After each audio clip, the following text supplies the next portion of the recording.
Hello guys, welcome back to my channel, and I'm sorry for not posting a video.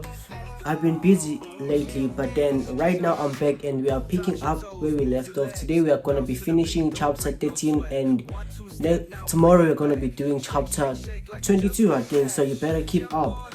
Oh, and there is going to be an economics class that is going to take place. If you're interested, you know where to get my number, and do not forget to subscribe, hit that follow button and leave a comment. So here's what I'm gonna be doing for today. So today we are gonna be focusing on other measures of production, income and expenditure, measuring prices, the consumer price index, measuring the links with the rest of the world, balance of payments, measuring inequality, distribution of income, and some important concepts. Now, without being said, let's dive into the first topic. Other measures of income, production and expenditure. Okay, so now we focus on other measures of income, production and expenditure. So remember from last video we spoke of GDP, which is the final value of all goods and services produced within the borders of a specific country, usually a year. Pardon me for that. Okay, so now we're interested in GDE and GNI. Right now, what is GDE? GDE is the total expenditure by South Africa.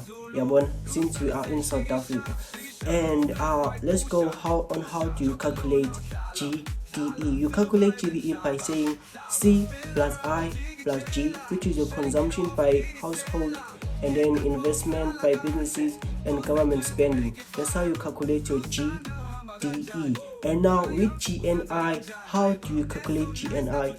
You say GDP minus the income from the rest of the world, and then plus income by the permanent residents of South Africa.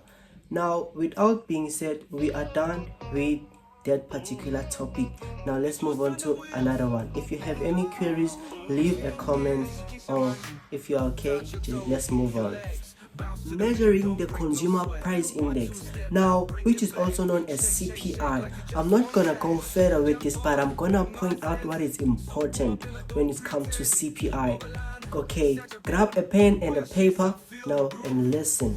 With CPI, which is also known as the consumer price index, it is the index for representative consumer basket of goods and services. Right now, that is out of the way. I'm gonna give you a formula on how to calculate CPI. Right, you say CPI for the current year divided by the CPI of the previous year multiplied by 100. Now you get your CPI. Right, with CPI we have to measure what is also known as inflation. Now, how do you measure inflation using CPI? What you're gonna do is that you're gonna say CPI for this year minus CPI for last year divided by CPI for last year multiplied by 100 over 1. Now that is clear. Okay, so that is all what is important about measuring the CPI. It is I would advise that you know the formula and how to measure it, because that is all important, and we use a base year, and it is measured by Stats SA with the help of the South African Reserve Bank. Right, so yes, let's continue. I almost forgot. Before I skip on that chapter, I wanted to talk about the purchasing power, how much value the money has. Now remember that the 100 rand that I have right now is not worth the same as it was 10 years ago. 10 years ago, I would be able to buy a lot of things with 100 rand, but then in our current time, there is limited to what I can buy with 100 rand. So this shows how much the value of money has depreciated, and then the purchasing power of the consumer is not as strong as it used to be. For example, if you buy with now you can buy 10 kg of maize with 100 rand, but back then you could have bought maybe 10 kg of maize with 100 rand. So it makes sense. I hope that it does. Now let's move on to another topic, and this is our second last one, measuring inequality using the balance of payment. Now, before we start, what I wanted to emphasize is that the balance of payment, it is a summary of all the transactions of South Africa and the rest of the world, right? Which is also abbreviated as BOP for short. Okay, no, Now on the BOP, there are two sections that I'm interested in, or that I'm going to talk about, which are more important: the current account and the financial account. Now what do you find on the current account? You find merchandise export and merchandise import. Number two, you find net gold export. Now with net gold export, we use merchandise import minus merchandise export plus net gold export, which we get the trade balance. We get what is known as a trade balance. Right now, the next thing is that we have receive payments and receive income, and also we have services income and services payment. Now lastly, we have what is also known as transfer account, where that account is for things that we receive and things that we give to other nations, right? And for services payment and services income is the services that we pay for, like for example your road trip, your taxi, everything that includes the service is recorded there. And for income is the income that you earn as a South African citizen, and the income that South Africa pays other people, right? So I want us to go to the financial section, or the financial account. Now what is included in the financial account? It is investment, like direct investment for people who want to own businesses, right? It's direct investment. Those people are interested inside the business, right?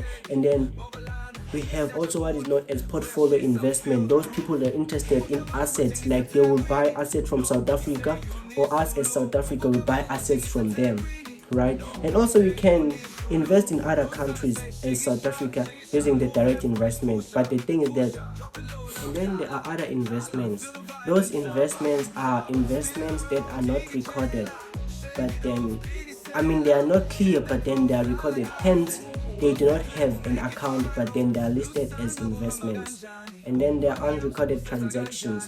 And then we are done with the BOP. If you have any questions regarding the BOP, please comment down below. Do not forget to subscribe. Now the last topic. Okay, so now we are down to the last topic, which is the distribution of income, right? The distribution of income. Now how do we measure income inequality in South Africa? We measure it using the Lorentz curve, using the Gini coefficient, and the last one is quantile ratio. So how does this work? The Lorentz curve, right? Pardon me for that one. The Lorentz curve, it is what is known as a geographical device that illustrates the distribution of income, the unequal distribution of income, right? So now with the Lorentz curve, I will show it right here. How does it look? With the Lorentz curve, we are interested on what we know, on what is known as the Gini coefficient, right? So the Gini coefficient, it is the space inside the Lorentz curve that we are interested in. And the bigger the space inside the Lorentz curve, the bigger the inequality, right? The smaller the space of the Gini coefficient, the smaller the inequality that you have. Now, I'll just point out what you need to know about the Lorentz curve. Yeah?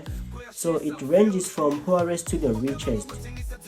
The diagonal line, which is the straight line inside the Lorentz curve, is the line of inequality. The Lorentz curve connects all points, right? So the curve is the one that is curving from 0 up to the point above. The shaded area, it is the area of inequality, which is also known as the Gini coefficient. Now, how do we calculate the Gini coefficient? We say the area of inequality shown in the Lorentz curve divided by the area of the right angle triangle formed by the axis and the line of inequality, right? And then they also say that the Lorentz curve, the Gini coefficient, varies from 0 to 1, or sometimes can be multiplied to 100, but then it doesn't surpass the 100, right?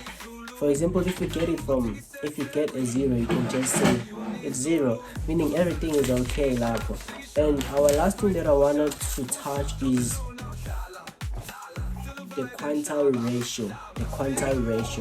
Now, the quantile ratio is the income received by the highest percent of the population divided by the income received by the lowest percent of the population, right?